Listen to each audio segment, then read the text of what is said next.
Hey guys, it's Michael Kummer here. Did you know that I'm almost 40 years old, but I can honestly say that I'm now healthier, fitter, and stronger than I've ever been.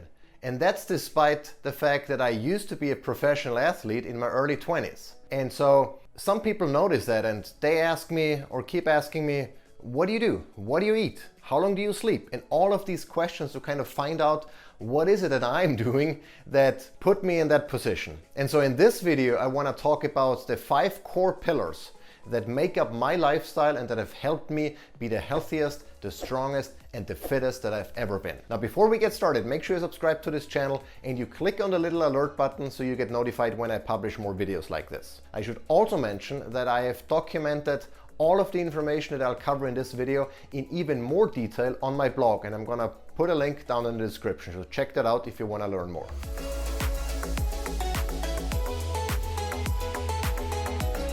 Now, the first thing that I do is I protect my sleep. I'm annoyingly protective of my sleep. Ask my wife and friends and family. I try to go to bed at the same time every day and I wake up roughly at the same time every day. And I do that because it best supports my circadian rhythm. The circadian rhythm is like a clock that every cell in your body goes by and operates by. And it's been driven largely by the sun. Just from an evolutionary perspective, humans got up when there was light and they went to bed when it was dark because they couldn't see anything anymore. In particular, before fire was invented or they learned how to make fire.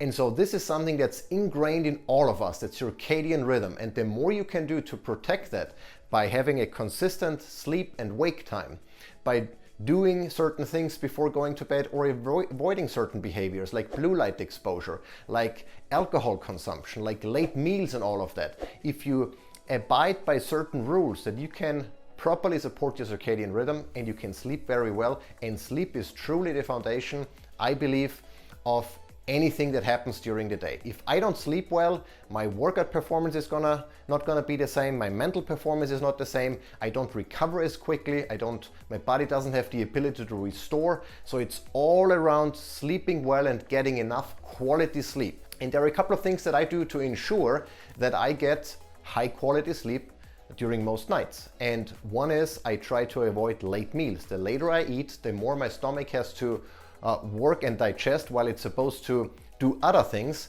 the less good I sleep. The other thing that I do is I try to avoid drinking before going to bed, because alcohol, even though it makes you sleepy, disrupts your sleep, especially your deep sleep and your REM sleep, depending on when you drink and how much time you leave between drinking and going to bed. I also try to control the temperature in my bedroom, both by setting the AC down a little bit so it remains cool, but more importantly, by ensuring that the temperature under the covers is supportive of my sleep, because as you fall asleep, your body temperature decreases or has to decrease by 2 to 3 degrees Fahrenheit. If you get in the way of that by being too hot, then you might have troubles falling asleep. And then the body temperature further drops during deep sleep before it slightly warms up during REM sleep, and then it further warms up as you get ready to get out of bed. So what I do is I have a temperature controlled smart mattress. It's called the Pod Pro by 8 Sleep, and I have a separate review about that, both on my blog as well as on my YouTube channel. So check that out if you're interested. But by controlling the temperature of my mattress, I support my sleep as good as I possibly can. The next thing that I do is I follow a species appropriate diet, as I call it. And what I mean by that is I make animal meats, fats, and in particular organ meats the center of my diet, because evolutionarily humans have evolved on hunting and eating animals and thriving on the protein, on animal protein and animal fat, and in particular organ meats. So that is the center of my diet. And just to give you some context, I think 5 years or so ago, I started with a paleo diet and then transitioned into a ketogenic diet, so low carb, high fat. And now I'm more doing a mix of both, and I like to call it's just an animal-based diet. So meats, fats, and organ meats are at the center of that diet, and I supplement that with seasonal fruits and with the least toxic plants. And that has really helped me to perform both physically as well as mentally optimally. What that means is also that I avoid most plant foods. So most vegetables I don't eat because they contain toxins. They're plants' natural defense mechanisms that are not good for me and not good for us as humans. I avoid processed carbs, all grains, legumes, and all of the things that humans have not eaten from an evolutionary perspective. So I stick with the few simple types of foods that humans have eaten for millions of years, because that's what our bodies, our metabolism, our digestive system, our brain, and everything else is accustomed to. So I eat a lot of meats, pasture-raised, grass-fed, grass-finished, eggs from pasture-raised. Hence, we actually have our own chickens, so we get eggs from there. Wild-caught seafood, seasonal fruits like berries, peaches, bananas maybe, avocado, and that's pretty much it. That's what I have in my diet, and that's what has helped me thrive and be the best I can possibly be. Next is exercise. Again, from an evolutionary perspective, if you think about it, what have humans done? They've walked long distances in search for food, in search for shelter, etc. So they walked a lot. They had then times of high intensity type of exercises when they had to sprint by either running away from a predator that was trying to kill them or running after an animal that they tried to kill. They lifted heavy stuff, stones and rocks, etc. And that's kind of what I try to mimic with my functional fitness regimen. So I do CrossFit, or very much a CrossFit influenced exercise routine. I lift heavy a lot. I get my heart rate up. I do it high intensity. I don't do it for very long. So I don't go for a 2-hour jog or anything, because jogging or running wasn't something that our ancestors would have done a lot. They either walked, or they sprinted, or they fought. So it was all high intensity or just very casual walking. And that's kind of what I try to implement as my fitness routine. And that has helped me be as strong and as fit as I am at almost 40 years old. Stress management is another important pillar of my lifestyle, because we don't live a simple or simplistic life. Our life is hectic and complicated. There are a ton of priorities that constantly compete for our attention, and so it's very difficult to remain in a good state of mind. And so there are a couple of things that I do to help me manage stress and change the way that I perceive stress, because at the end of the day, it's all about perception.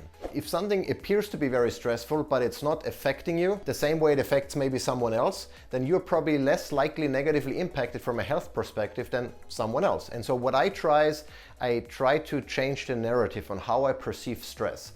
And the way I do that is by a couple of different but easy techniques. I do breathing. So during the day, I take the time and practice nose breathing. I focus on my breathing, inhale, exhale, slowly, slow exhales, etc.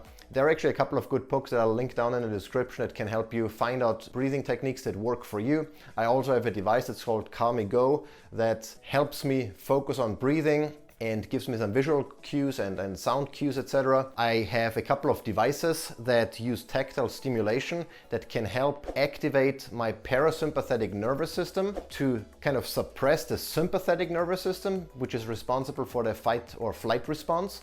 And the parasympathetic one is responsible for resting and digesting and relaxing, etc. So I use those tactile stimulation devices like Apollo or Touch Points. I'm going to link them down below as well to help me relieve stress or better manage stress.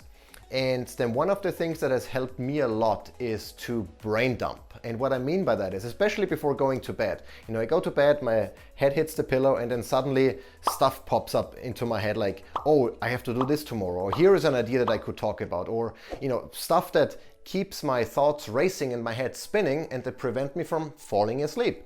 And so what I do is I take the opportunity whenever something pops into my head and I write it down. In my case, I have a reminder list on my phone that I use, but you can do it on paper if you want to. But I write everything down that's in my head with as much detail as necessary to really offload whatever is going on in my head and put it away, store it somewhere so I can pick it up from there tomorrow. My brain then knows that it won't be forgotten. It's gonna be there for me tomorrow. But I can stop now thinking about that. And I call it brain dumping, and it has caused a dramatic improvement in how I manage to-do list induced anxiety or stress.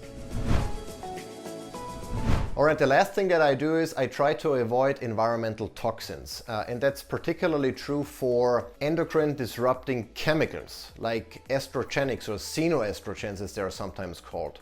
And in the nutrition world, they are called phytoestrogens, so estrogenic compounds that you can find in plant foods. And I've written a very in-depth article about xenoestrogens and how to avoid them, and I've recorded a video on some of the best products, plastic-free, chemical-free products that we use in the Kummer household. So check that out. I'm going to link everything down below in the description. But the bottom line is I try to avoid bottled water because the plastic bottle has endocrine disrupting chemicals that leach into the water. The same goes for plastic food storage containers. Most skincare products like deodorants, etc., that have those chemicals, sunscreens are very bad. At least most brands, and many other things that I've talked about in my article, so check that out. But these really sums it up. These are the 5 things that I do: protect my sleep, eat a species appropriate diet, exercise regularly, lift heavy, do high intensity stuff, manage stress, and avoid environmental toxins as much as possible. And if you do that, then you can be the best you can possibly be. And that's why I recorded this video. I really hope that you can take some of those tips here and apply them to your lifestyle and make sure you can be the best version of yourself. And if you do, then there is no reason, even at an older age, that you can't be healthier, fitter, and stronger than you were when you were younger. And with that said, I appreciate you sticking with me. If you like this video, give it a thumbs up. If you didn't like it, let me know in the comments what I could have done better. Until next time.